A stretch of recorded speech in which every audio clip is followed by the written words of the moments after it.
let's actually try to get a more complicated diagram. Let's use the SAM police car.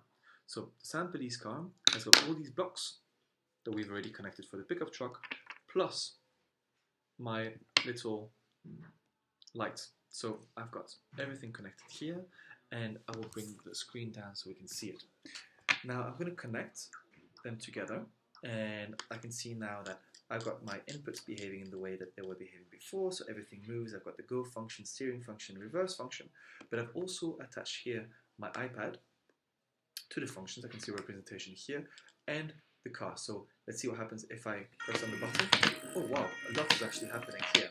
So I've got my little light changing color between red and blue. I can hear a sound coming from the iPad, a police siren, and the motor's moving. So let's analyze all the functions together. I'm going to take a screenshot like this, and let's go into it. So now I've got my system that I can define. I've still got one system. So that system is the police car. But let's analyze all the inputs and the outputs. So we've got the button as an input, the slider as before, same for the tilt sensor.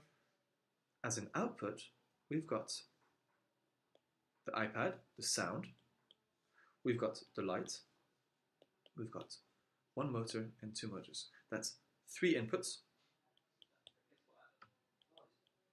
and that's 4 outputs. Okay, that's more than before.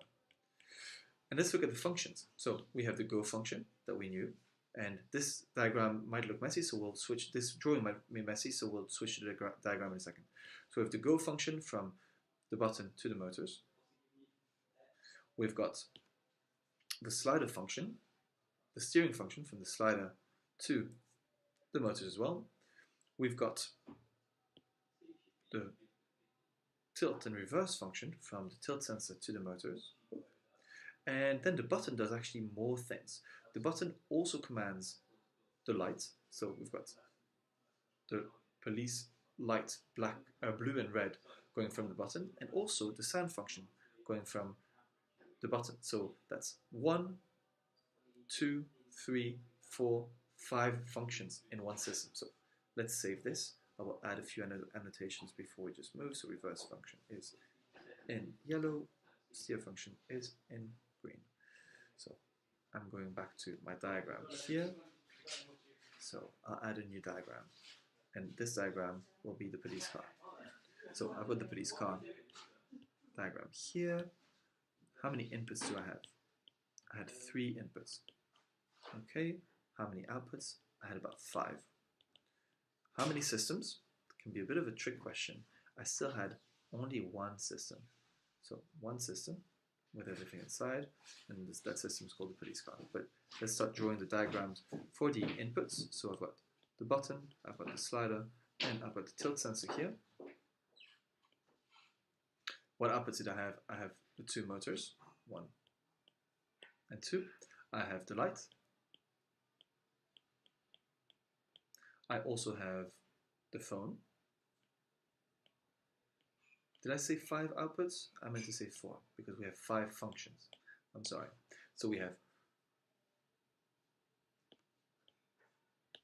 4 outputs and 5 functions. Let's start enumerating the functions. So as before, we have the go function. We have the steering function with the slider.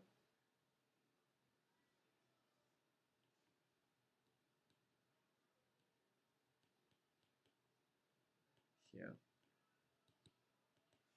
We have got the reverse function, so that's with the tilt sensors. So that's reverse.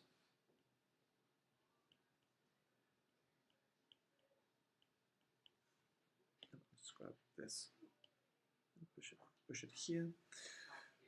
I've got other functions with my button. I've got the police light function with my button. So that's a police car, blue and red. Let's call this blue-red function, and also the sound function, the police siren function. So here, this is another one, and that's a police siren. So I'll just put it here. police siren. Have I forgotten everything? 1, 2, anything? 1, 2, 3, 4, 5. 1, 2, 3. 1, 2, 3, 4. Okay, no, this is it. So this is the police car. The police car, it's one system with 3 inputs, 4 outputs, and 1, 2, 3, 4, and then 5 functions. So we went from a very easy, if we look at the first function, the drag racer function, steadily more complicated, using inputs and outputs that we had defined using a very simple system, using the type, the value, and the context of each of these little blocks.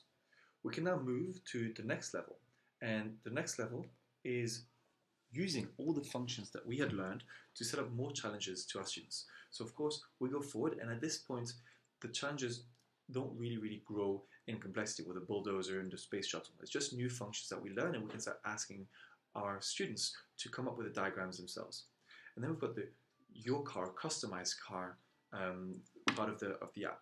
And the customized car uses all the functions that we've learned around driving, so forwards, reversing, and steering.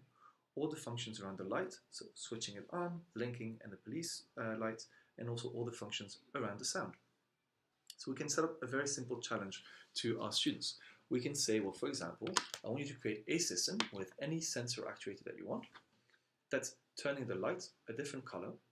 Let's make it blink between red and blue based on an input. So you can ask them to draw a diagram, and they can decide to choose, well, I'm going to choose the light, and I'm going to choose the police light, and now we can see that the interface changes. I can choose different buttons.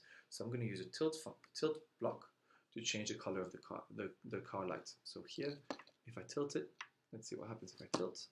Oh, I can see that my button changes color.